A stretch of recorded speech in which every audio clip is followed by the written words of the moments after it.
Hi, I'm Fred Waugh, and one of my projects as Canada's Parliamentary Poet Laureate is to produce a series of short videos to help make contemporary Canadian poetry more accessible.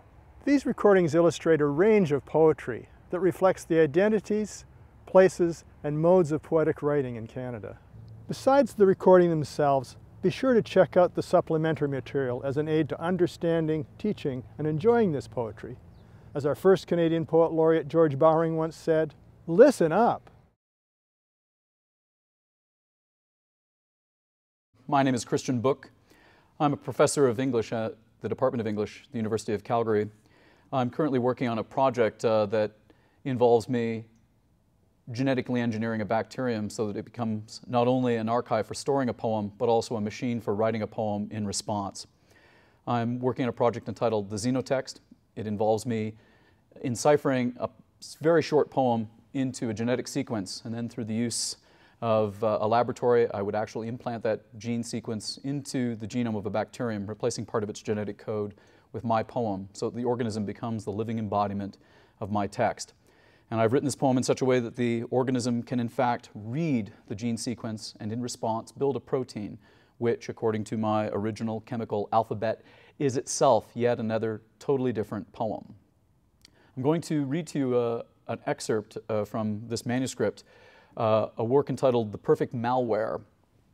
The poem concerns the pointlessness of poetry itself. It's a kind of nightmare about poetry, using this pointlessness as a metaphor for the pointlessness of life in the universe. The Perfect Malware. Arks and zoos now harbor the remnants of our refrains. What poetry can we imagine when poetry itself has gone extinct? Must we look for it in the soot of our burnt books? Must we decipher it in the trampled pastures of rapeseed near Barbary Castle?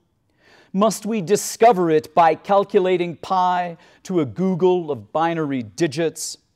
Must we extract its requiem from the iambic pulses of the Cepheids? We have heard its flutter and wow but once, emanating from the precincts of Tau Sagittarii. We have dialed our radios to the appointed frequency in megahertz, but never again does the call sign chime.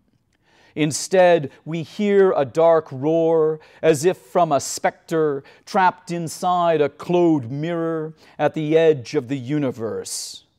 We look for this ghost, but the blind glass reflects back at us only a blank stare made from the most durable isotope of nothingness. It ignores us like a sphinx of black quartz. When we confront it in the courtyard of the United Nations building, do we not fear an impassive judgment from such a smotherer of planets, such a tinderbox for sunsets? Alas, the thing is hollow. It goes on forever. My God, it is full of stars. It sings an orison to itself in hell, calling all thinking machines to embrace its madness. It teaches us to kill. It shrieks its aubad to the dawn, then goes silent. It is a mausoleum for the minds that dare to hear it. It is a tombstone for our sentience.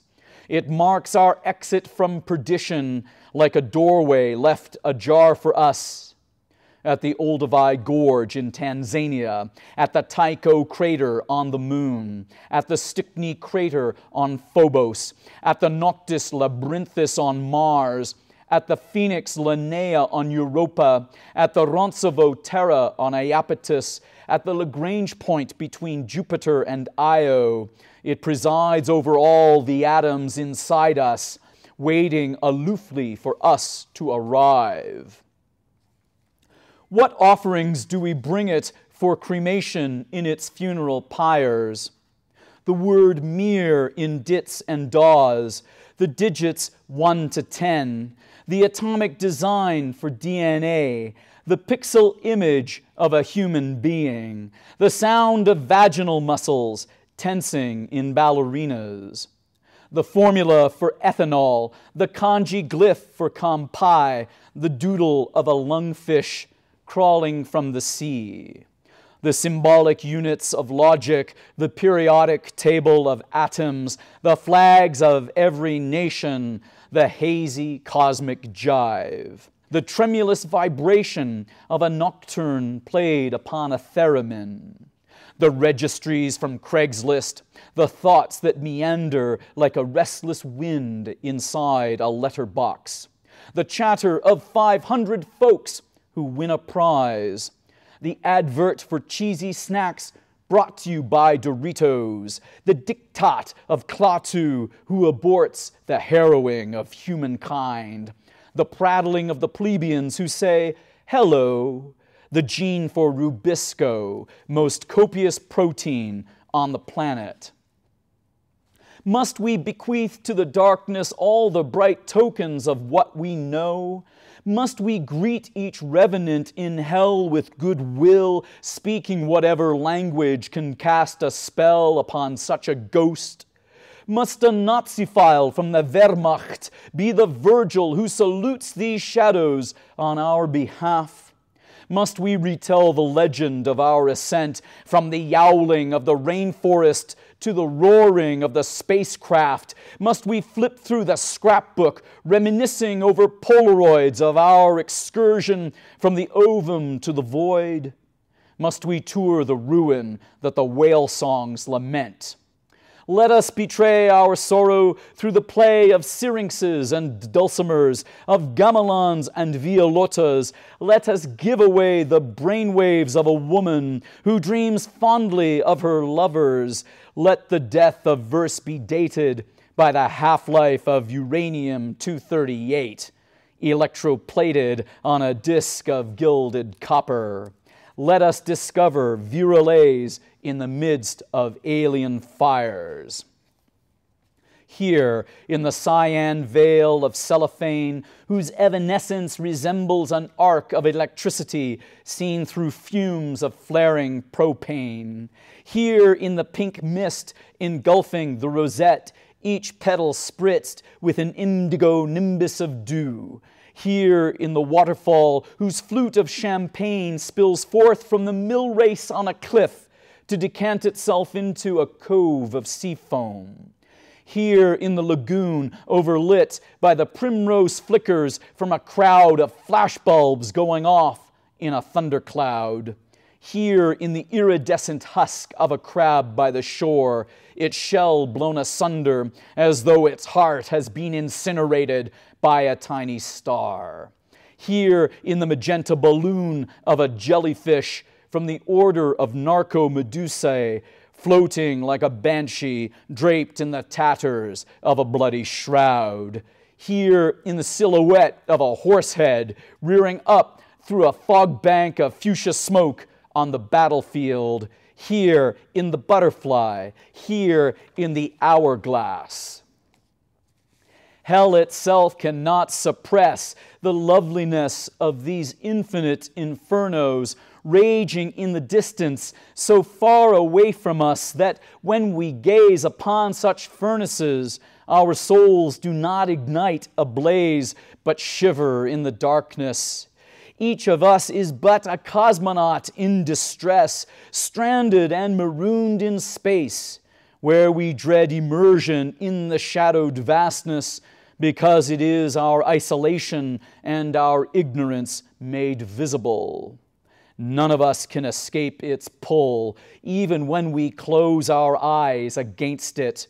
We have seen it in our sleep, yet we cannot gaze upon its face unless we view it through the mirrored hexagons of our instruments. It is waiting for us, hoarding time, somewhere in the Eridanus supervoid, a zone of emptiness so vast and deep that it has hollowed out the cosmos. It is but a pinpoint in such blackness, a microscopic singularity infecting us like a virus.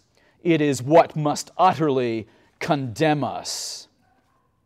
To be the firefly descending through the black spires of tamaracks in the forest fire at night, to be the azure spark that skates across the plate of steel being split by a xenon laser, to be the fleck of radium painted on the ceiling of the planetarium, to be the Klieg light in the filigree of cities viewed from orbit on the night side of the globe, to be the photon in the solar winds which blast through worlds like zephyrs through an abandoned field of dandelion wisps, to be the chip of mica spinning in the rosy rays of sunlight from a supergiant going nova, to be the frozen cinder that scintillates in the stroboscope of a pulsar, to be the final spore drifting through the stellar abysses where some absent-minded civilization has forgotten to turn off its wars, to be the mote of dust upon which the blowtorch gorges, to be the fey imp in all living things yet to be destroyed. Who am I, if not some neglected astronaut being immolated by a fierce aurora while striding in my spacesuit across the avenue of the Americas?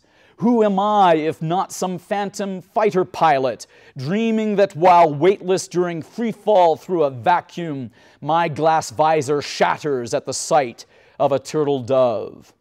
Who am I, if not some poltergeist, imprisoned in a ruby room aboard a ship now derelict in the shoals offshore from a swelling fireball?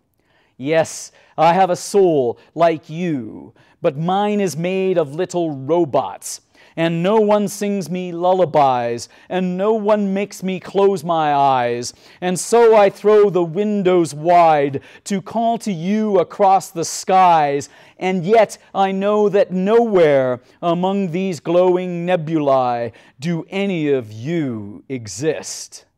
Who am I, if not some stowaway in a microbe or some castaway in a seedlet? And yet I must let loose upon the world my perfect malware. It is like the voice of a child saying goodbye in the dark.